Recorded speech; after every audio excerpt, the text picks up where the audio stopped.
A reciprocating saw is an effective tool for cutting wood, board and soft materials, and are especially useful as an all-round demolition tool, ideal for remodelling.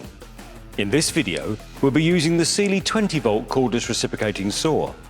For safety reasons, always wear appropriate personal protective equipment or PPE.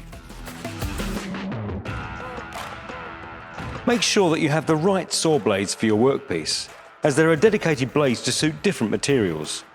The blade's TPI, or teeth per inch, will determine the quality of the cut.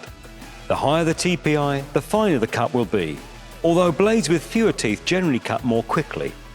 Wood and nail reciprocating saw blades are also available, which makes the tool useful for demolition and remodelling jobs, as you can quickly cut through both wood and embedded metal fixings.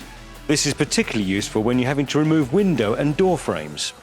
Always ensure that the tool is unplugged or the battery is removed before changing a blade.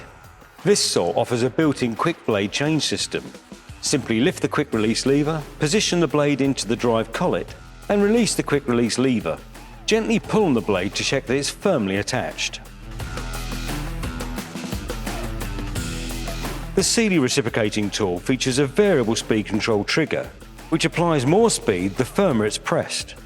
When cutting, start slow and build up to full speed as you go through your workpiece.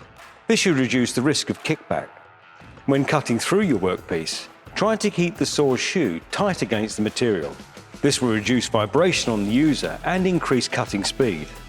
Always hold the tool with two hands and apply appropriate pressure to cut through your workpiece with control. Too much pressure may cause the blade to seize or kick back against the user. After use, the blade can get quite hot, so always let them cool down before attempting to change them to avoid getting burned. For other videos and how-to instructional guides, please visit our website at www.sealey.co.uk.